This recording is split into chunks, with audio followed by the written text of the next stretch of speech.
was the Mecca, building railroads and trains. Bear with me for a second, let me put y'all on game. The settlers was using town folk to make them richer. Fast forward 2024, you got the same agenda. You run to Atlanta when you need a few dollars. No, you not a colleague, you a fucking colonizer. The family matter and the truth of the matter. Here was God's plan to show y'all the liar. You know we gotta talk about this shit.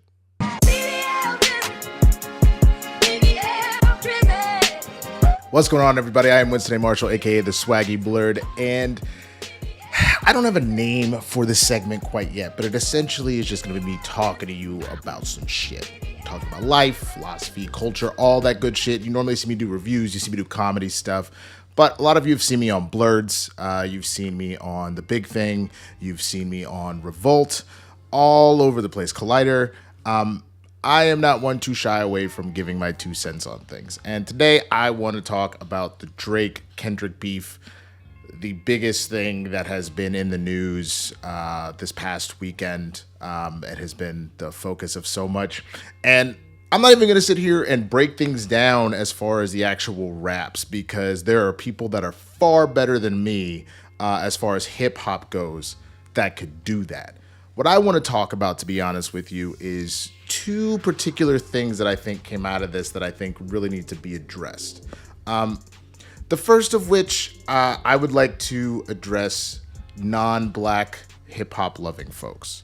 For those that aren't familiar, hip-hop obviously started as a musical genre that specifically was black folk using a creative way to tell stories of what they're seeing, feeling, and going through. You need proof of that, go and do your homeworks. Go look up your Run DMCs, your NWAs, your Tupacs, your Biggies, like all the stuff that they were putting into verses. Now, at some point, you did end up having, obviously like more fun tracks or just like silly gangster tracks or things like that.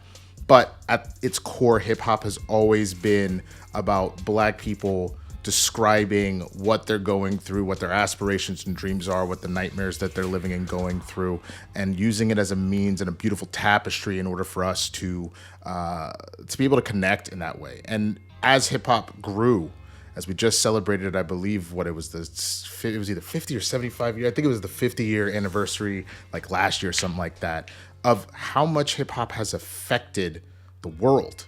And it really has. You see hip hop in all cultures now, where people are taking beats and they're figuring out how to, drop fat rhymes and stuff like that as is. Fat rhymes and stuff.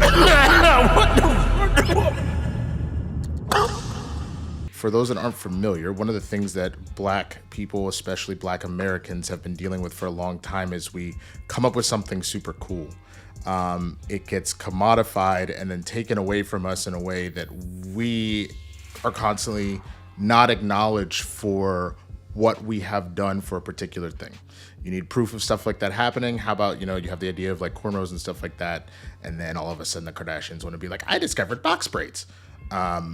You could say that about country, rock and roll. Those are both genres that have roots in stuff that black people were doing beforehand and then have been fully taken away. Hence why you have someone like Beyonce doing her Act 2, Cowboy Carter, to kind of put that claim back of where black people gave that part of the, like, or the foundation of what that genre is today. This ain't Texas, ain't no hold'em.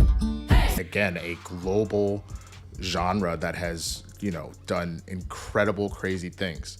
I say all that to say that there is an interesting discourse going on right now amongst black folk about whether or not we need to start gatekeeping more of our things, more of our art, more of our work, stuff like that, because of when you end up in a situation where it gets to a certain point, everybody feels like they're just fully entitled to it. And nobody has said that we don't want other cultures outside of it. You look at some of the biggest people in hip hop that have been fully accepted into the culture.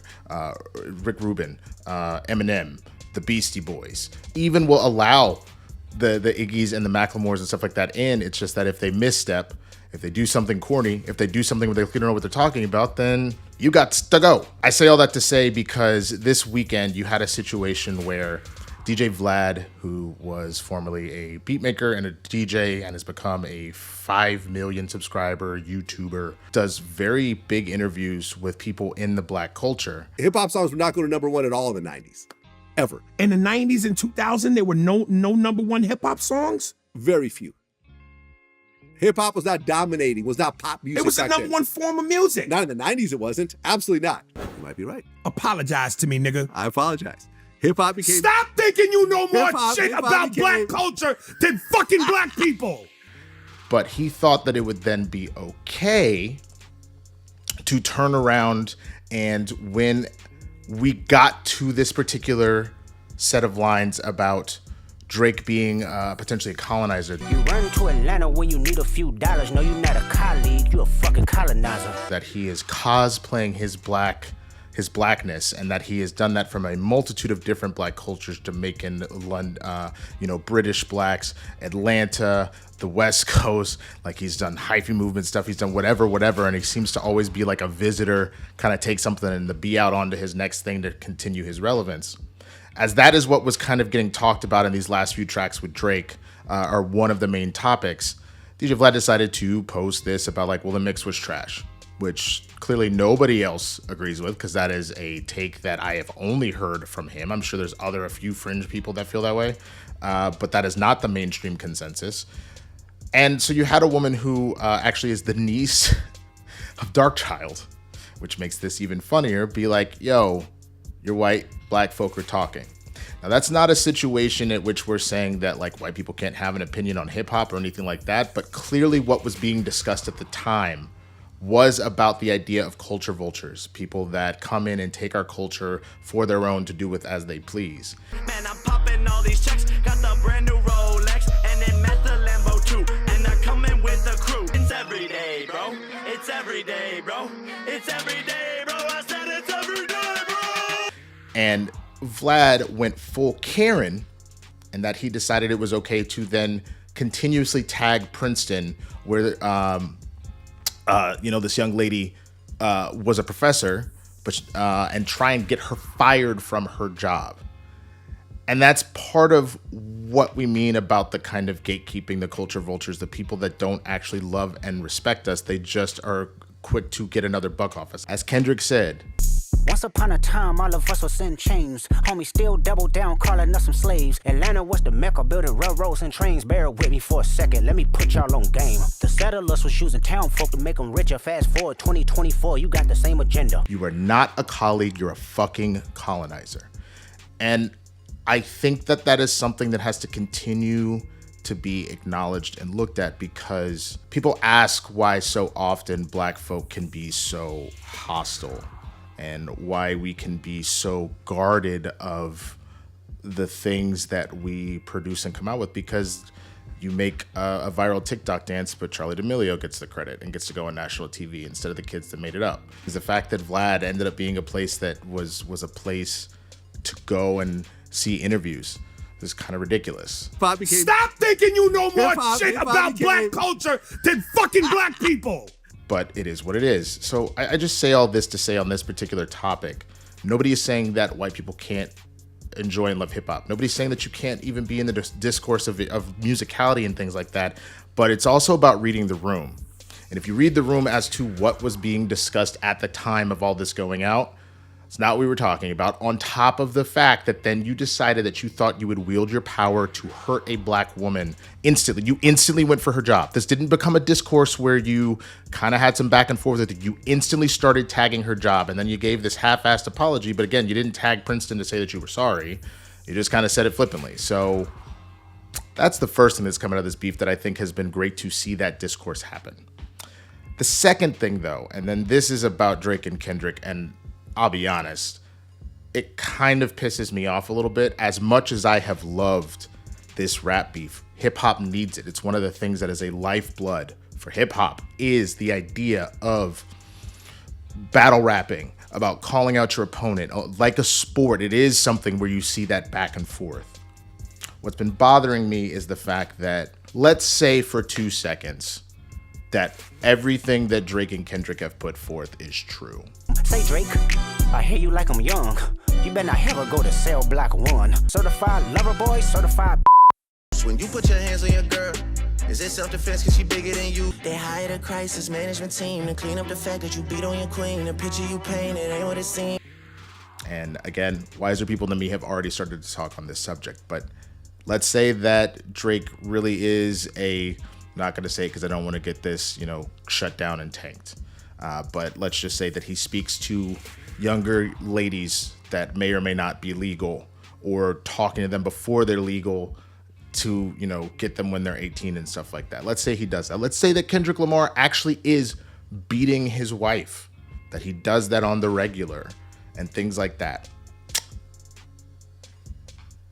What's fucked up about that is, instead of, I'm not telling people to snitch, because the snitching is a whole thing, but at the same time, those are very serious allegations, very serious crimes. So we're not gonna address any of this. We're gonna let that kind of stuff just kind of go under the covers this entire time, and it's only brought out because you're trying to get one over on somebody during a rap debate, a rap beef. You know what I'm saying? Like, it's, to me, neither of them have moral high ground if there is any truth to this stuff whatsoever. And even if there isn't, again, the fact that we're waiting till now to bring this up, and this isn't like something that just happened, this is something that apparently has been happening for a while in both of their sides, that bothers me a lot. And I would really hope that for all of us, I understand we're all human, we all got stuff that we do wrong and stuff, but I would hope that we would hold ourselves to a higher standard and we would do better. I appreciate the lyricism that's coming out. I appreciate that if there is some truth to it, that hopefully something will come of this to put an end to it. But like, we can't sit here and just point fingers and whatnot to Harvey Weinstein, but then not call out the stuff that we see on our side. We can't be out here talking about Sean Penn and Mel Gibson and how crazy and horrible they are if again, we're turning around and we see Chris Brown and what he did and what he apparently has done multiple times, but we still kind of give him his grace. Or again, if Kendrick has done this himself, that we're giving him grace for that too. We need to be better, not just black folk, but society as a whole. That nobody is saying that people don't have skeletons in their closet. Nobody's saying that people don't do bad things and that they don't deserve the opportunity to do better and for redemption and to make up for it. I think that, barring a few things, there are a few things that I feel like there's no kind of coming back from, but people deserve the opportunity to do better. But in order to do that, we actually have to hold people accountable. So while I have enjoyed this rap battle so much for the memes and the bars and the camaraderie and the talking that's happened and everything like that, there is something just very gross about this stuff coming out, and it was just kind of hid in the dark the whole time. You know what I'm saying? Like, that's kind of effed up. But I want to know what you think, man. It's a little bit more of a serious topic. I'm going to do that from time to time just because there's stuff I got to talk about. I got to get off my chest. And again, I got to say, I don't know what bar I have liked most in this because all of it's been absolutely crazy. Tell me what you think. What has your favorite diss track been in this entire beef, man? What stuff?